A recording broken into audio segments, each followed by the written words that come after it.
സുമോദ്, ഈ വാർത്താ സമ്മേളനത്തിലായിരിക്കുമോ അറിയുന്നുണ്ടാവുക, അതോ അവർ രണ്ടുപേരോടും വളരെ പെട്ടെന്ന് തന്നെ സംസാരിക്കുമോ രാഹുൽ ഗാന്ധി?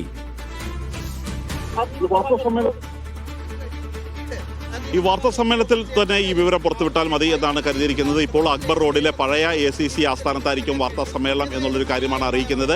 അതിന് മുമ്പായിട്ട് തന്നെ, ആ വാർത്താ സമ്മേളനത്തിന് തൊട്ട് മുമ്പായിട്ട് തന്നെ ഇത്തരത്തിലുള്ള ഒരു കമ്മ്യൂണിക്കേഷൻ നടത്തിയാൽ മതി എന്നാണ് കരുതിയിരിക്കുന്നത്. നമ്മളിപ്പോഴും നിൽക്കുന്നത് രാഹുൽ ഗാന്ധിയുടെ വസതിക്ക് മുന്നിൽ തന്നെയാണ്. രാഹുൽ ഗാന്ധി, പ്രിയങ്ക ഗാന്ധി, KC വേണുഗോപാൽ എന്നീ 3 പേരാണ് ഇപ്പോൾ ഈ വസതിയിലുള്ളത്.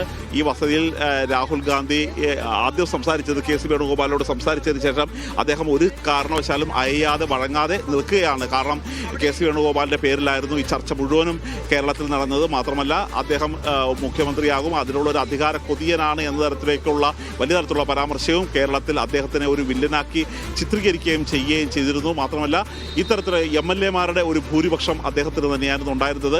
കേരളത്തിലേക്ക് എത്തിയ നേതാക്കന്മാരെല്ലാവരും, അതിൽ ബഹുഭൂരിപക്ഷവും KC വേണുഗോപാലിന്റെ കാര്യം തന്നെയാണ് പറഞ്ഞത്. അങ്ങനെയാണെങ്കിൽ എല്ലാവരും പിന്തുണക്കുമ്പോൾ മറ്റു സംസ്ഥാനങ്ങളിലും ഇത്തരത്തിലുള്ള ഒരു തീരുമാനം ഉണ്ടാകുമ്പോൾ എന്തിന് കേരളത്തിൽ മാത്രം മറിച്ചൊരു തീരുമാനം എടുക്കുന്നു എന്നുള്ളത് തന്നെയാണ് പ്രധാനപ്പെട്ട ചോദ്യം. ആ ചോദ്യത്തിലുള്ള ഒരു ഉത്തരം പറയാതെ വിഷമിക്കുകയാണ് ഹൈക്കമാൻഡ്. അതിൻ്റെ കൂടി അടിസ്ഥാനത്തിലാണ് ഇപ്പോൾ പ്രഖ്യാപനം നടത്താം എന്നുള്ള കാര്യം തീരുമാനിച്ചിരിക്കുന്നത്. ഈ പ്രഖ്യാപനത്തിന് ഉടൻ തന്നെ പരമാവധി 20 മിനിറ്റ് മാത്രമായിരിക്കും വാർത്താ സമ്മേളനം ഉണ്ടാകുക, 15-20 മിനിറ്റ്. അതിനുശേഷം നേരെ നിരീക്ഷകർ, ദീപാദാസ് മുൻഷി അടക്കമുള്ളവർ കേരളത്തിലേക്ക് പോകാൻ തന്നെയാണ് ഒരുങ്ങുന്നത്. കാരണം അവർക്ക് ഇവിടുന്ന് എയർപോർട്ടിലേക്ക് തന്നെ ഒരു 40 മിനിറ്റ് യാത്രയുണ്ട്.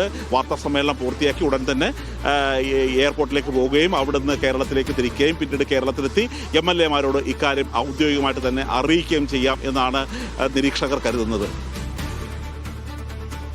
ഹൈക്കമാൻഡ് ആരായിരിക്കണം മുഖ്യമന്ത്രി എന്ന കാര്യത്തിൽ ഒരു തീരുമാനം എടുത്തു കഴിഞ്ഞിരിക്കുന്നു. ആ തീരുമാനം ഇപ്പോൾ ഉച്ചയ്ക്ക് 12 മണിക്ക് അല്പസമയത്തിനകം ഡൽഹിയിൽ വാർത്താ സമ്മേളനത്തിൽ അറിയിക്കും എന്നാണ്. വാർത്താ സമ്മേളനം വിളിച്ചിരിക്കുന്നു എന്നാണ് നമ്മൾ മനസ്സിലാക്കുന്നത്. രമേശ് ചെന്നിത്തലയും ഒപ്പം VD സതീശനെയും രാഹുൽ ഗാന്ധി അല്പസമയത്തിനകം വിളിക്കുമെന്ന് മനസ്സിലാക്കുന്നു.